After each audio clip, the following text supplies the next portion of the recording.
တငယ်ချင်းတွေနဲ့စုံတုံးလေးမာလာထောင်းလှုပ်ရှားကြမယ်ဆိုပြီးတော့လှုပ်ရှားကြတာပေါ့နော်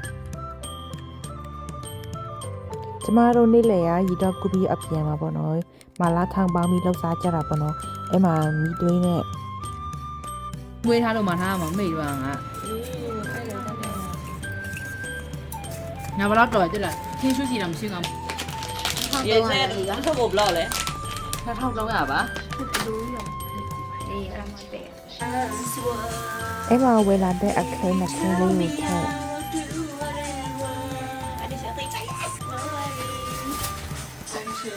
အဲ့မှာတော့ဒီချင်းလေးကိုစားလို့နေကြပါတယ်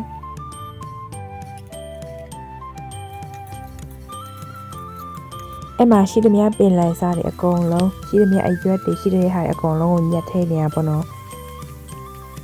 ကြည့်ရအဲ့မှာစားတော့တာပဲထရင်နဲ့ဦးကဒီရဟိုဘက်ဆောင်မိမဦးကမောက်ချခံနေပြင်နေပါတော့အဲ့ဒါနဲ့ဦးပြန်ကြရတဲ့အချိန်ဖြစ်တာခက်ပါရပါလေရတယ်တော့လည်းမရသူမရချလာအေးတော်တော်ဟုတ်ပုံမယ်နော်ခဏလေး အဲ့မှာနောက်ဆုံးထမင်းပေါင်းဦးနဲ့တင်လိုက်ရပါ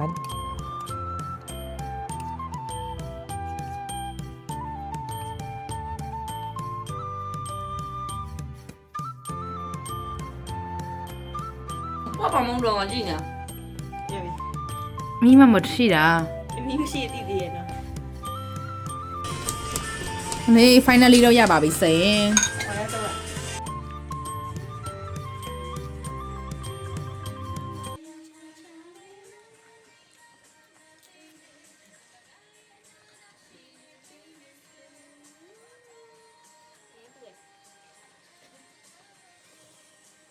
အဖေရဖြစ်ရ